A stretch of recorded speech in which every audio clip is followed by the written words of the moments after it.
আমার প্রথমে কোনোদিনই ক্রিকেট খেলার ইচ্ছে ছিল না। তো প্রথমত আমি অ্যাথলিট ছিলাম একজন। আরেকটা যে প্রশ্ন, এই যে উইকেট কিপার ব্যাটার কেন, এটা জানি আমরা সব থেকে কিন্তু টাফ কাজ ক্রিকেটে।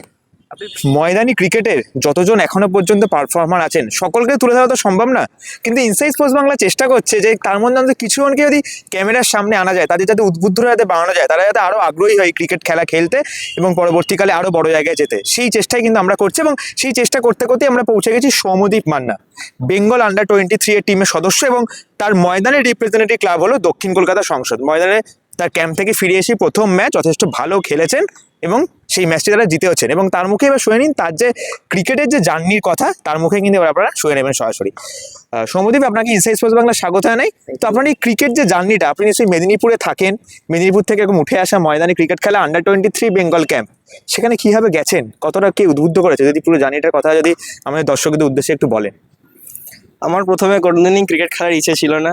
তো প্রথমত আমি অ্যাথলিট ছিলাম একজন, ঠিক আছে। দিয়ে তারপরে যখন আস্তে আস্তে মাঠে যাওয়া স্টার্ট করলাম, তখন বাড়ির সামনে একটা মাঠ ছিল, সেখানে গিয়ে অ্যাথলিট প্র্যাকটিস করতাম দাদার সাথে। সেখান থেকে বিএসপি ক্যাম্প ওখানে ছিল। তো ওখান থেকেই আমাকে বিএসপির একজন যে স্যার, তিনি আমাকে পিক আপ করলেন ওখান থেকে, যে ছেলেটা ভালো ফিটনেস আছে, ছেলেটাকে যদি পিক আপ করা যায়, ভালো খেলানো যায়। সেখান থেকে আমার ক্রিকেট জার্নি শুরু হয়। তো স্যার ওখান থেকে নিজের সাথে সিনিয়রদের সাথে প্র্যাকটিস করালেন প্রথম প্রথম। তারপরে কলকাতা ময়দান প্রথম খেললাম আন্ডার 13, সে বছর হাইয়েস্ট রান গেটার হলাম।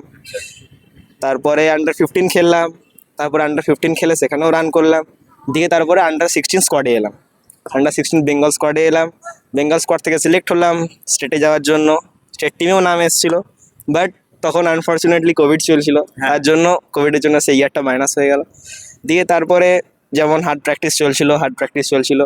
তারপরে খেললাম কলকাতা সেকেন্ড ডিভিশন ক্লাব, খেললাম সামনে ইয়ং বেঙ্গল ক্লাব আছে। আচ্ছা, তো ইয়ং বেঙ্গল ক্লাবে খেললাম, সেখানে রান করলাম। সেখানে রান করে আস্তে আস্তে এবার বেঙ্গল আন্ডার 19 এলাম। সেখান থেকে বেঙ্গল আন্ডার 19 খেললাম।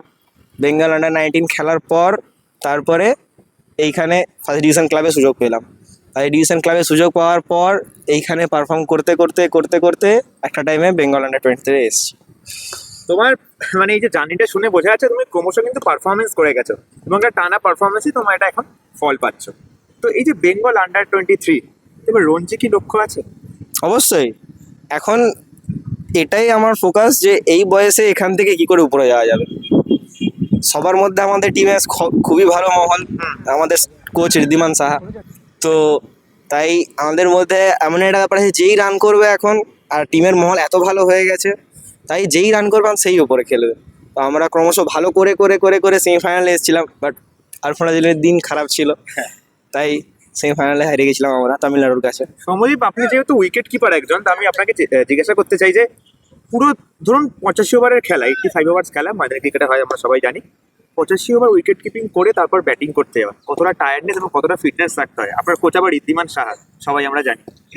সে তো অবশ্যই, তার জন্য তো ফিটনেস দরকারই। ফিটনেস সব কিছুতেই মেন, সব স্পোর্টসে, অল স্পোর্টসে ফিটনেস মেন। ফিটনেস রাখলেই সব স্পোর্টস খেলা যাবে। সবসময় টায়ারিং তো থাকে, বাট মেন্টালি প্রিপেয়ার সবসময় থাকলে টায়ারিংটা আর তখন আসে না, তখন এনজয়মেন্টে খেলা হয়ে যায়। ওটাই মেন, তখন এনজয় করলে খেলাটা ঠিকঠাক হয়। ট্রেনিং এর আর কি যখন আপনি করতেন ঋদ্ধিমান সাহার সঙ্গে, 1-2 আর কখনো কথা হয়েছে, যেমন উনি উইকেট কিপার ব্যাটার, আপনি উইকেট তিনি আমাকে সবসময় গাইড করেন, অল টাইম তিনি আমাকে গাইড করেন সব সময়। কিপিং ড্রিল, ব্যাটিং সব নিয়ে। দেবব্রত দাস আছে আমাদের, রাজাদা কোচ আছে, উনিও সব কিছু নিয়ে একদম, ওরা সব বেসিসে একদম কমপ্লিট করেন সব কিছু।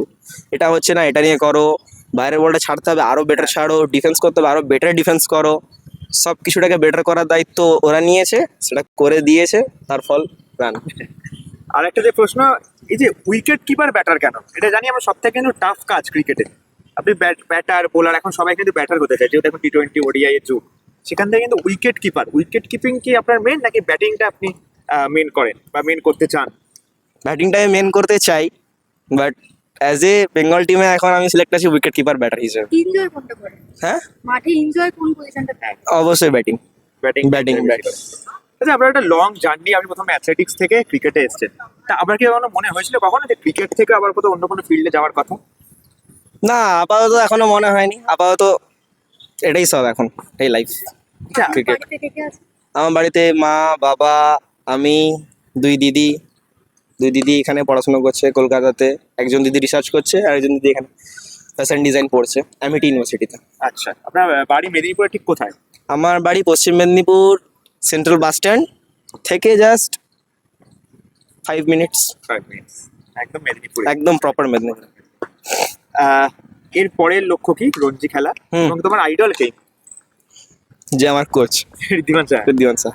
আচ্ছা, তো এরপরে কি আর কোনো লক্ষ্য তুমি বললে যে এখন তুমি প্রফেশনালি এটাই নিতে চাও? হুম। তোমার বয়স তো মাত্র 20, তো এখানে কি তুমি পড়াশোনা চালাচ্ছ একসঙ্গে? হ্যাঁ, পড়াশোনাও করতে হচ্ছে, রবীন্দ্রভারতী ইউনিভার্সিটিতে পড়েছি।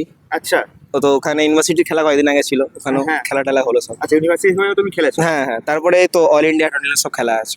আচ্ছা, তো তোমার কি মানে ওখানে কোনো প্রবলেম কি হয় যে অ্যাটেন্ডেন্স নিয়ে? আমরা জানি এখন কলেজের অ্যাটেন্ডেন্স, বিশেষ করে রবীন্দ্রভারতী ইউনিভার্সিটি একটা বড় নাম, সেখানে কি ফুল সাপোর্ট পাও পরিবার থেকে বা তোমার ইউনিভার্সিটি থেকে? পরিবার থেকে বলতে আমার পড়াশোনার যে দিকটা, খেলার দিকটা আমি দেখি, আর বাকি পড়াশোনার দিকটা পুরোটা আমার বাবা হেল্প করে। আচ্ছা, বাবাই আমার পুরো পড়াশোনার দিকটা ম্যানেজ করে সবসময়। এতদিন মাধ্যমিক দিয়েছি, উচ্চ মাধ্যমিক দিয়েছি, সেটাও বাবা হেল্প করে তাই আজকে এই জায়গায়। বাবা তোমার শিক্ষক? হ্যাঁ, আমার বাবা শিক্ষক। আমার বাবা হচ্ছে বিষ্ণুপুর শ্রীরামকৃষ্ণ মিশন। শিক্ষক। আপনার বাবা একজন শিক্ষক এবং আপনি ক্রিকেটার হওয়ার চেষ্টা করছেন, এই মুহূর্তে ভালো খেলছেন এবং ভবিষ্যতেও ক্রিকেটার হিসেবে প্রতিষ্ঠিত হতে চাইছেন। বাড়ির পরিবেশটা কি এবং আপনার বাবা কি বলছেন? বাবা কি বলছেন? ছোটবেলা থেকেই যখন আমি ছোটবেলা থেকে আমার পড়াশোনার খুব মন ছিল না খুব একটা।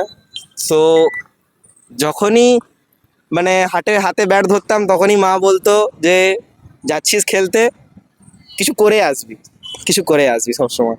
তো ওই জন্য সব ছোটবেলা থেকে যখনই ক্রিকেট খেলছি ততদিন থেকেই বাবা মায়ের অবদান অনেক অনেক, তাদের অবদান কোনোদিনও কখনো অন্য কিছুর জন্য চাপ দেয়নি? না, কখনো না, হতেই পারে না, সবসময় বাবা মা।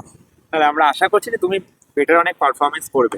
একদম। এবার একদম শেষ প্রশ্ন বলো, যে তোমার এই পারফরমেন্স নিয়ে, এই যে ময়দানি ক্রিকেটের পারফরমেন্স, বেঙ্গল খেলা নিয়ে তোমার টিম কি বলছে, তোমার কোচেস কি বলছে, তোমার মধ্যে আরো কি উন্নতি আনতে হবে? উন্নতি বলতে আমি যেই জায়গাটায় আজকে রান করে আউট হয়েছি, অ্যাকচুয়ালি সেই জায়গাটায় আউট হওয়ার ছিল না, কেন কি সেই জায়গাটা সার্ভাইভ করে আরও টিমের রান আরও স্কোর বাড়ানো যেত। বাট এক্সেলেন্ট বোলিং করেছি আজকে আজকে মিলে দুদিন খুব এক্সেলেন্ট বোলিং করেছি, বাট এই রানটা আরও এক্সেসিভ করা যেত, যেহেতু আমি সেট ছিলাম, আমার সাথে যে খেলছিল সেও সেট ছিল। তো একটা ডাউনফল আসে যখন একটা উইকেট পড়ে, তখন কনস্ট্যান্ট দুটো উইকেট পড়ে, এটা ডেজ ম্যাচের রুল যে একটা উইকেট পড়লে তখন ডেজ ম্যাচে দুটো পড়ে। তো সেইটা থেকেও শেখা উচিত যে একটা সেট ব্যাটসম্যানের কত দায়িত্ব সবসময় ম্যাচের মধ্যে। তো সেই দায়িত্বটা ফুলফিল করতে পারিনি, কিছুটা করেছি, বাট আরও করা উচিত ছিল। তো নেক্সট ম্যাচ থেকে সেটাই ট্রাই করব, যে যেটা করেছি তার থেকে আরও বড় রান করা। আচ্ছা, এতদিন ধরে ক্রিকেটের মধ্যে রয়েছেন, খেলছেন, কখনো কি এমন পরিস্থিতি জীবনে এসেছে যখন সময়টাকে খুব কঠিন মনে হয়েছে? ফার্স্ট ইয়ার ফার্স্ট ডিভিশনে তখন আমি মাত্র 250 করেছিলাম, বাকি প্রত্যেকটা ম্যাচে আমার রান 20 নিচে ছিল। তখন মনে হচ্ছিল যে কি ভুল হচ্ছে, টেকনিক ঠিক থাকলেও মনে হচ্ছে কিছু একটা ভুল, মেন্টালি Mental. প্রেশার সব তখন একসাথে জুড়ে যায়। তখন চারিদিকটাই মনে হয় খুব প্রেশারে আছি, রান করতে হবে, এরকম একটা ব্যাপার থাকে। তো সেখান থেকেও কাটিয়ে আসতে হয়েছে সবসময়। কিভাবে ওভারকাম করলেন? সেই সময়টা কিছু না, নর্মাল নিজের বেসিক্স যেভাবে একটা ক্রিকেটার মেন্টালিটি যেভাবে স্ট্রং থাকে, যে আমি আজকে 50 করলাম, সেই মেন্টালিটি নিয়েই, সেই পজিটিভিটি নিয়েই, সেইভাবেই নেক্সট দিন মাঠে অ্যাপ্রোচ করাটা বেটার হয়।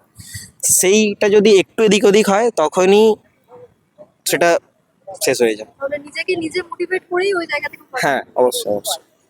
অত্যন্ত ধন্যবাদ সৌম্যদীপ আপনাকে। Best of luck for you. Thank you.